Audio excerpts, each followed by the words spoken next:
start my business was a realization of something that I should have known from the very beginning of my life.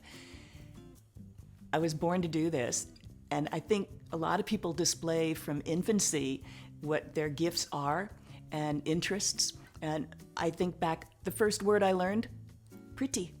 So clearly having beautiful things around me was important from the very beginning. I remember even at 5 years old, all I wanted for Christmas was a Barbie dream house. I didn't ask for anything else. I had to have the Barbie dream house. And it wasn't really Barbie and Ken that I was interested in. I wanted to play with the furniture. And I was lucky I got the dream house.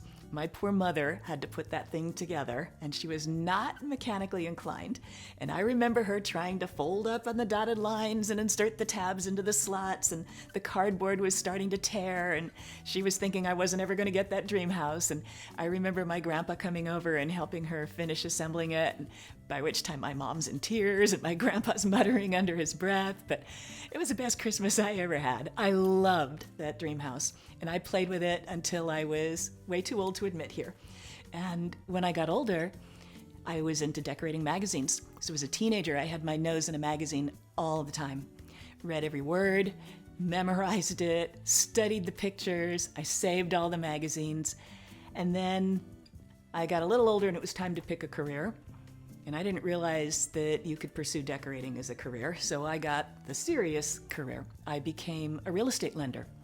Did well at it, but after 30 years of doing that, we were transferred. My husband was transferred from California to Pennsylvania, and we moved here. So I had to reinvent myself. And I realized that I wanted to work for myself at that point. Fumbled around and tried a few things that didn't really feel like the right fit. And then one day I woke up and I had this aha moment that hit me like a ton of bricks.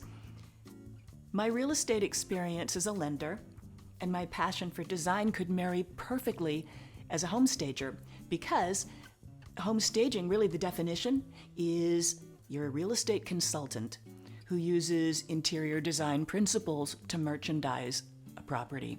So it was a perfect fit.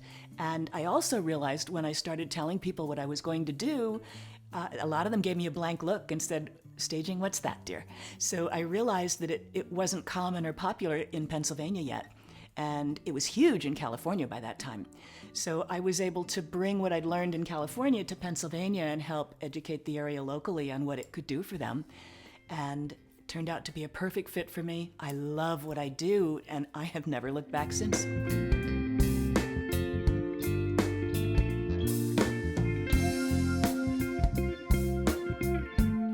So a little bit about myself.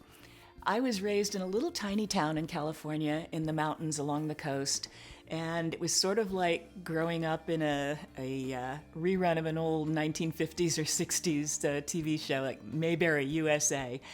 It was 4,000 people. Everybody knew everybody. There was a man that rode a donkey down the street of Main Street, and everybody knew everything about you. And it was a great place to grow up. I ended up staying in the area for college. I went to Santa Clara University. I got a degree in Spanish. That was my bachelor's. And then I pursued master's courses in Spanish linguistics. And of course, what do you do with a degree in Spanish when it's time to go to work? So I also remember my high school guidance counselor telling all girls that they would become secretaries. Didn't matter how smart you were going to be a secretary or a teacher or a nurse. And all I knew was I didn't want to be a secretary. So I was good in math. And when it came time to pick a career, I became a real estate lender. And I did that for 30 years. And part of doing that, I worked my way up to senior vice president for a major international company. And part of the process, when the early years when I was out in the field marketing, we worked with real estate agents every day. And in fact, I was licensed by the Department of Real Estate. I had to hold a real estate license to do mortgages in California. And I worked every day with real estate agents. We'd attend the multiple listing breakfasts, and we'd go on tour and see all the new listings that had come on the market. And as a result, I was able to see the results of all the staging that had been done. And so it was interesting when we moved here and we realized that staging wasn't as popular here.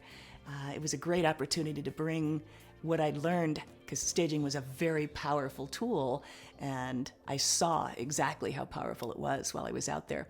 So when I decided to become a home stager here and start my business, then I had to pursue education in that area as well. So I took a lot of interior design courses, I took certification in design, certification in staging, lots of classes on strategies for staging, and I pursued mentorships also. I've been very fortunate to have mentored with 3 celebrity stagers from HGTV. The first was Alice Chan of Power Brokers, and she taught me how to set up a good operational procedures for my business. And then I mentored with Deborah Gould of the Staging Diva, and I'd also taken certification from her. And for a couple of years, I got coaching from her on a monthly basis, and she gave me a laser-like focus on marketing and really helped me build my clientele. And then when I sort of grew beyond the business model that she was coaching me with, I needed to learn how to take it a step further, and I needed to find someone who'd been there and was further ahead than I was and could teach me how to get from here to there. And so I was fortunate enough to be mentored by John Matthews of White Orchid Interiors, and they do Raising the Roof on TV. You may know them from that. So I've been very lucky to have great mentors. It's been an enormous help.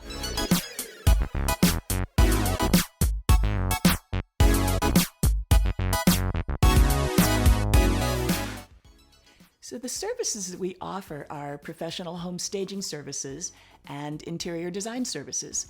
Staging can be broken out into 2 categories, actually. We do owner-occupied homes and we do vacant homes. So for the owner-occupied homes, that's how I started my business. Back in 2006, I started just doing consultations for sellers that lived in their homes, and they needed someone to come in and tweak it and make it appear its most attractive and appeal to the broadest number of potential buyers as possible. So we would help them rearrange and declutter, and we'd go through and we would identify the assets we wanted to make sure the buyers really didn't miss, and were there any potential turnoffs that we could minimize or eliminate so that buyers wouldn't be tempted to give them a lowball offer, or to make sure they gave them an offer, got into the car and visited the house. So we had great results with that.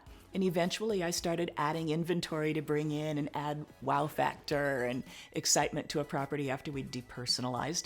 And then it grew a little more, and the next phase of my business, we added vacant home staging. And that grew to the point where now I warehouse furniture for a wide variety of homes.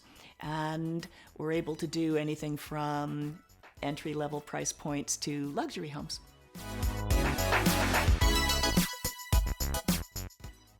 The second phase of my business was introducing staging vacant homes. And we're sitting in an example of a vacant home that we staged.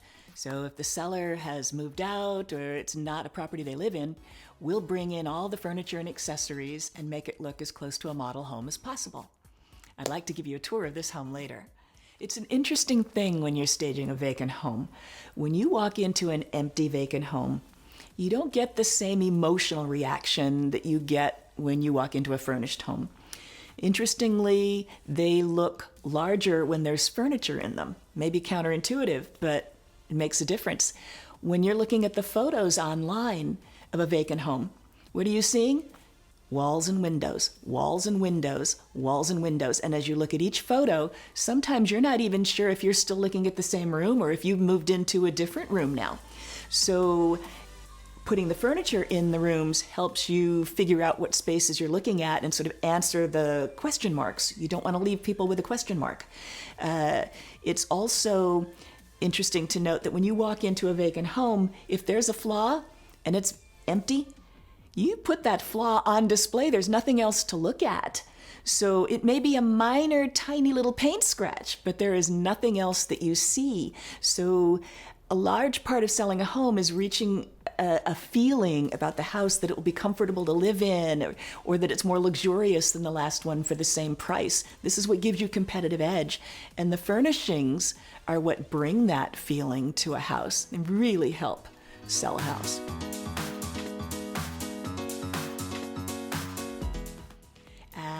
Then the next phase of the business was introducing interior design services because our clients were so happy with the work that we'd done for them when we staged their house that we were asked to come back and help them do the same thing in their new house, because they found they were living in rooms they'd never even lived in before. They were more comfortable. They really loved it. And so our business has just sort of organically grown to be able to provide all these services for our clients now. We offer a range of services for people that might not even have thought of using a designer before. You don't have to spend $50,000 on a fancy design project to work with us. Some of our homeowners just want a one-day makeover, just rearrange our stuff and make it feel fresh. Other homeowners are moving and they want us to help them figure out, where does my furniture go in the new house? What do I get rid of, and do I need to buy any new pieces? We'll help them pick out new accessories for their new home. We have multiple wholesale arrangements with different furniture vendors, and so we can help the clients find any new furnishing pieces they might need to supplement. We work with what they already own. We enjoy working creatively with what they already have. We don't go in and say this all has to go, we start over, unless you want to. And if you want to, we're there to help you with that also. People find me from a number of different channels. Originally, my clients all came to me from referrals from real estate agents. And then agents started referring other agents because they were happy with my services. The clients I'd serviced started referring their neighbors and friends and family to me. And then at some point I started advertising on Houzz. I have a profile there, and so I get a lot of clients from that. I have a listing on Yelp. A number of people find me there. I did the Bucks County Designer Show House, and I've acquired a lot of clients as a result of doing the show house. I am able to do business anywhere. It's interesting, with the advent of technology, I'm not limited to my geographical location anymore. Although I'm based out of Doylestown, Pennsylvania, I'm able to service clients in any area. I've done virtual consultations based on Skype sessions or photos to help sellers decide what they should do to stage their home in other areas. Besides just using email to communicate, I'm able to look online and source items for design clients. I'm able to perform virtual consultations for sellers anywhere in the country. If they send me enough pictures or walk around with a Skype camera and show me their home, I'm able to give them advice on what they should do to help it present better when they're selling. I'm able to accept payment for that right online. They can go in and click a button and pay with a credit card online while we're on the phone. I'm able to communicate better with interior design clients anywhere by having them send me links to photos that they found online that demonstrate their taste, so that I can get a better idea quicker about what direction they'd like to go. I'm then able to use more technology to create design renderings and send to them to show them my recommendations for how they get to that vision. And I can include links to items that they can buy online through technology and have shipped directly to them, so they can install it themselves based on the floor plans that I use technology to draw and show them where to place it. It's amazing what technology can do for business now, and we try to take full advantage of it.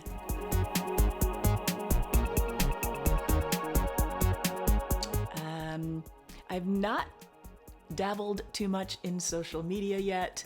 It's one of my goals for this year, is to get better with social media, but I really do love the value of getting clients referred to me, because they already know that they can trust me and that I'll do a good job for them. It's a more comfortable experience for all of us, actually. In order to make sure that people are able to trust us, I am very careful with who I bring in to work with me. So I am insured and background screened. I make sure that the people that join my team are equally honest and respectful and careful. We treat the home as if it were our own, only better. So we don't want to leave any marks in the home. We want to make sure that everything is in pristine condition when we leave. And we want to make sure that the clients feel very comfortable and trust having us in their home.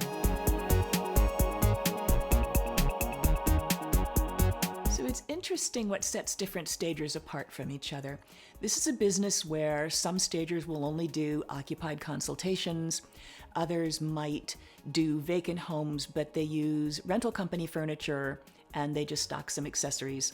And then others, like myself, will stock their own inventory. And so this is a value that I bring to the table. I have a large warehouse of furniture and accessories to bring into homes, and I have a particularly high quality of accessories and furniture available. Part of the reason for that is that I have formed an association with a local respected luxury furniture company, and together we co-stage the higher end luxury homes, model homes, and quick sale homes. So I'm able to provide a higher quality of furniture and a bigger range of furnishings than a lot of the other stagers are able to do as a result of this partnership. And it has allowed me to provide a higher level of service to those clients. It's a fantastic relationship that's working well. For the owner-occupied homes, one of the things that sets me apart is that I am known for being particularly sensitive to the feelings of the homeowner. Many homeowners are nervous when a stager shows up at the door because they're expecting you to critique their design skills. You're going into their home that is very personal to them and that they have built through the years. It's a reflection of them, and they think somebody's going to come in as a designer and say, oh, this has to go and that has to go. When I come into a person's home, I'm aware that they're feeling this way. I'm not going to make a recommendation of anything unless there's a very strategic reason to do it, to help merchandise an asset or minimize a negative, or I want to help them broaden the appeal to more potential buyers. So I'm careful to explain, this is the suggestion I make. Here's the reason why I think we should do this. When you stage a home, it's different from the way you design a home and the way you live in it. You're making changes to merchandise an asset now instead of designing it to live in. And so the changes have nothing to do with their personal taste. It's all about how do we help you sell the house to get more money and to sell it faster and not to live with the inconvenience of being on the market any longer than they need to. And I've had clients meet me at the door where I could see tears welling up in their eyes. They said they were very nervous, but I've left with hugs and thank yous. And when they tell me, you know what, that wasn't painful at all, it was kind of fun, then that's the best thing I could ever hear.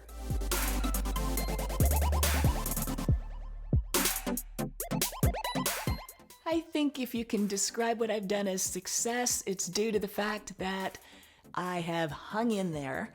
It's been 14 years. I am not afraid to go out and cold call. I started since I was in a brand new area and didn't know anyone, I started by walking into open houses and real estate offices and handing out my card and introducing myself and describing my services. And you can't be afraid of doing that if you want to build a business. I've educated myself. I continually educate myself. You're always learning. I take continuing education. I attend seminars. I take classes. I'm constantly trying to improve the services that we offer. I'm constantly improving the quality of the inventory that I offer, trying to streamline operations. And I think basically it's because I absolutely love what I do, and I can't imagine doing anything else now that I've started this.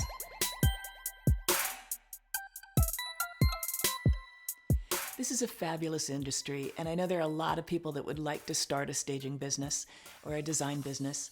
And my best advice would be dream really big on a big scale, but do actions on a small scale on a daily basis. Do something every day. At the beginning when it's slow and your phone's not ringing, do something to propel your business forward. Don't just sit back and wait for the phone to ring.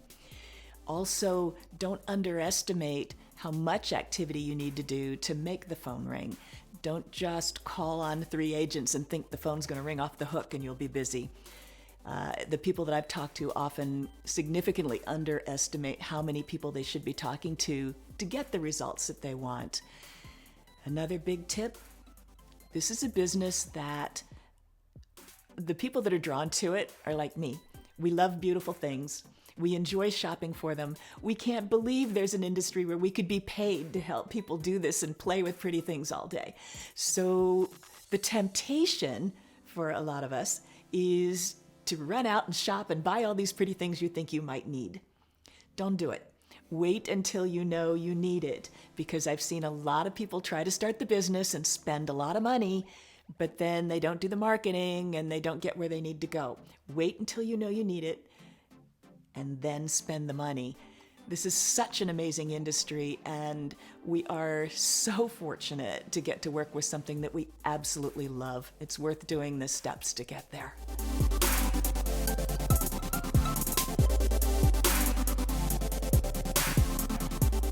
So for staging vacant homes, it's actually easier to show you what I do than to describe what I do.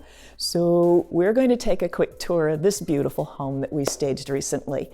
One of the things about staging is you want to bring in furniture that helps flesh out the functions of a home, make it feel more comfortable, add to the element of luxury, and it's really important to have furnishings and props that are commensurate with the price range and the style of the home. You don't want to bring in Walmart furniture when it should be a Restoration Hardware or Williams-Sonoma type caliber. So this is an executive home, very high-end, beautiful surroundings, and when it was completely vacant, you walked in the front door and you knew you were hit with luxury and an elegant lifestyle. But when there's no furniture, it doesn't feel as inviting as it does after it's furnished. So picture yourself in the dining room now, and the homeowner's window treatments and area rug were here, and we brought in everything else. So here we got really nice high-end leather chairs with these fabulous metal accents, and a beautiful table with a lovely inset here, and a very expensive centerpiece, because you don't just stick a couple candlesticks in a house like this. You can now really picture yourself having a fabulous, elegant dinner party in here. And you can really appreciate, there's just enough to show the elegance, and yet you're still focused on the beautiful fixtures, the size, the gorgeous bay window, the lovely built-ins. So the architecture, the hardwood floors, the architectural assets are very prominent, very dominant, and you have an emotional connection with the room now.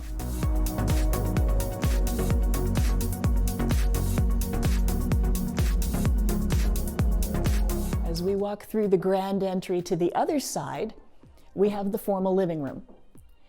And our goal here was to maximize the sense of space and to allow you to envision using this space, because many times people keep the front room as a don't touch kind of space.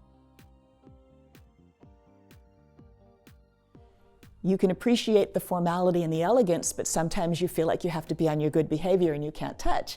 So we wanted things that were soft and inviting that would allow you to sort of envision experiencing this space as you're entertaining. We picked neutral pieces, timeless silhouettes. We wanted to appeal to as broad a range of tastes as we possibly could, but we still want the space to be the star of the show. So we had the existing red window treatments to work with, and everything else we brought in. And so we brought in little touches of the red in the art and in the floral arrangements on the back wall. You'll note we have very high-end furnishings here. We have a very elegant mirror and metal cocktail table. We have a console table in the back that is a very high-end metal and stone surface. And the accessories are all designed to add drama and excitement to the room, so it isn't just any old living room.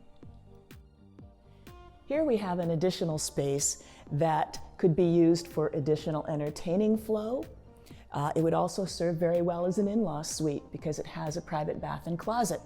So before furnishing, it was a very large space.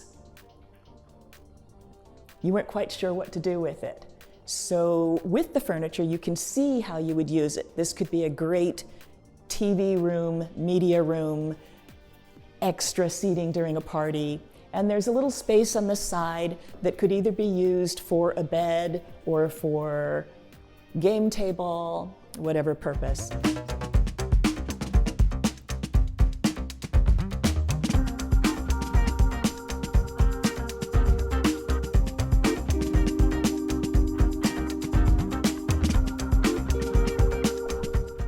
We bring in accents for powder rooms and bathrooms, florals and art, little things to add interest to those spaces. We have a family room here with a marvelous 2-story fireplace. The window treatments were the homeowners, they were here. Everything else has been brought in by us. So we've created a comfortable seating arrangement, all designed to highlight the windows, the view, the fireplace. Now you can imagine using this space.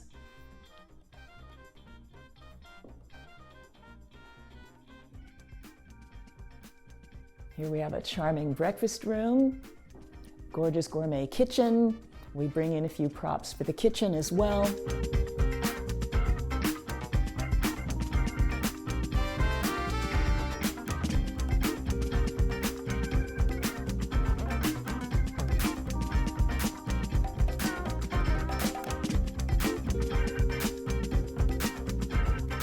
Here we have a large, sunny office that we tried to make as cheerful and lighthearted as possible. We brought in everything you see in this room.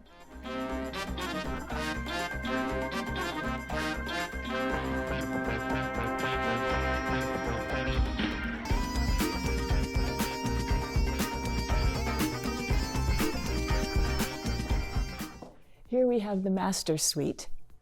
The window treatments were the homeowners. We've worked with those. So we found bedding that coordinated with their existing window treatments. And there is a nice large sitting room over here that we furnished for them. Through here. And we brought in props for the master bath.